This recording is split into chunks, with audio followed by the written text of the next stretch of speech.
ရှင်ပြတဲ့ကိုဖျားရှင်တဲ့ပုံကြည့်ပါစေကျေးဇူးတင်တဲ့ကျေးဇူးတင်စကားကိုအများကြီးပြောချင်ပေမဲ့လည်းအချိန်ကတိတ်မရတဲ့အတွက်ကြောင့်เนาะတစ်ချက်ပဲပြောချင်ပါတယ်တစ်ချက်ကတော့ဗာလဲဆိုလို့ရှိရင်ကျွန်တော်တို့ဒီ hall ခန်းကိုကျွန်တော်တုံးပြရအောင်အဲ့ဒါဘာအတွက်ကြောင့်လဲဆိုလို့ရှိရင် AGBC pastor ကနေပြီးတော့အစွမ်းကုန်ပေါ့လေဆောင်ရွက်ပေးကြတယ်အဲ့ဒါအရင်เนาะနေရာကဏ္ဍနဲ့ဆိုလို့ရှိရင်တော့အရင်အရေးကြီးတယ်အဲ့တော့သူ့ရဲ့စွန့်စားမှုကြိုးစားမှုနဲ့ကျွန်တော်တို့ကိုပံ့ပိုးကူညီတယ်အဲ့တော့အရင်ကျေးဇူးတင်တယ်လို့ပြောချင်ပါတယ်အဲ့ဒါကြောင့်YWB ဖက်ကနေလည်းတည်နိုင်ဖို့ပေါ့နော်ကျေးဇူးပြုပြီးတော့ AGBC ဖက်ကတက်ရောက်လာတဲ့ဗီဒီယိုအနေငယ်ပေါ့နော်မတ်ထားပေးပါလို့အခုဆရာကပြန်နော် AGBC ကိုဆောင်တဲ့ဆရာကပြန်ကျေးဇူးပြုပြီးတော့ထားပေးပါပရိသတ်ဖက်မှာထည့်ပေးပါသူကဆရာကပြန်ဖြစ်ပါတယ်လို့နော်ပြီးတော့ဆရာကဟုတ်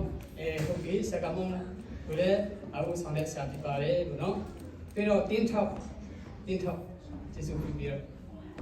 သူက AGBC မှာသူကတင်းထောက်ဖြစ်ပါတယ်လို့နော်သူတို့အတွက်ကြောင့်လည်းကျွန်တော်တို့ကဒီ hall ကိုဟားနေတာဖြစ်တယ်ကျွန်တော်တို့ကိုစီကိုကနော်ကျွန်တော်တို့ကိုဟားတဲ့ကိုဟားမယ်ဆိုလို့ရှိရင်တော့တပတ်အတော်တွင်းမှာလေ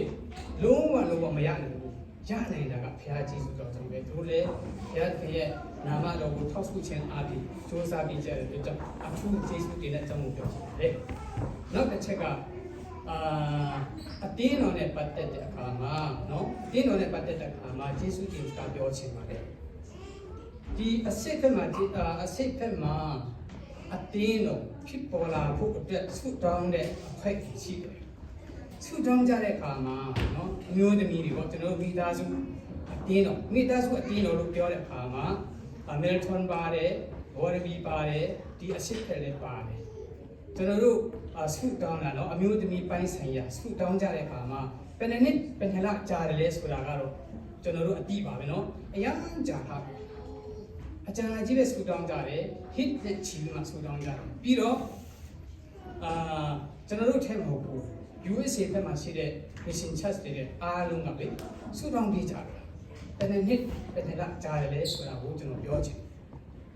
ပေမဲ့ဒီလိုမျိုးဆုတောင်းကြတဲ့အခါမှာဘုရားတခင်ချက်ချင်းအဖြေမပေးဘူးလေ hit နဲ့ချီပြီးမှဘုရားတခင်အဖြေပေးရဖြစ်တယ်ကျွန်တော်တို့လူရင်းဆန္ဒနဲ့လုပ်မယ်ဆိုလို့ရှိရင်တော့ပောက်ကရလုပ်သွားမယ်ဒါပေမဲ့ဘုရားတခင်ရဲ့အစီအစဉ်ရှိတယ်ဆိုတာကိုကျွန်တော်ပြောချင်ပါတယ်ကျွန်တော်တို့မိသားစုအတင်းတော်များကဆုတောင်းကြတဲ့အခါမှာ Monday to Friday ဆုတောင်းကြမနေ့ပိုင်းအချိန်ယူမှာဆုတောင်းကြအဲ့ဒါကြောင့်မလို့သူတို့လည်းဒီနေ့မှာပေါ့နော်ဘုရားသခင်ကအဖြေပေးတဲ့အရာကိုဝန်တာကြတဲ့အတွက်ကြောင့်သူတို့အမျိုးသမီး group ဆောင်တဲ့အခုဘုရားသခင်ကိုချီးမွမ်းဖြစ်ပါတယ်အဲ့ဒါကိုဘာဖြစ်လို့ဘုရားသခင်ရဲ့အစီအစဉ်ကိုကျွန်တော်ပြောချင်လဲဆိုလို့ရှိရင်ဆာလံ138မြောက်သောဆာလံအပိုင်ငယ်24မှာဘယ်လိုတွေ့ရတယ်လဲဆိုလို့ရှိရင်ဒီနေ့ရဲ့ဒီထာဝရဘုရားရှင်တော်မူသောနေ့ရက်ဖြစ်၍ယနေ့ဝမ်းမြောက်ဆွေလန်းကြကုန်လားအခုချိန်မှာကျွန်တော်တို့ကဝမ်းမြောက်စွာဖြစ်ကျင်းပကြတဲ့အခါမှာဘုရားသခင်ရဲ့အစီအစဉ်ပဲဖြစ်ပါတယ်လို့ပြောချင်ပါတယ်လူအစီအစဉ်မဟုတ်ဘူးလုံးဝမဟုတ်ဘူးနော်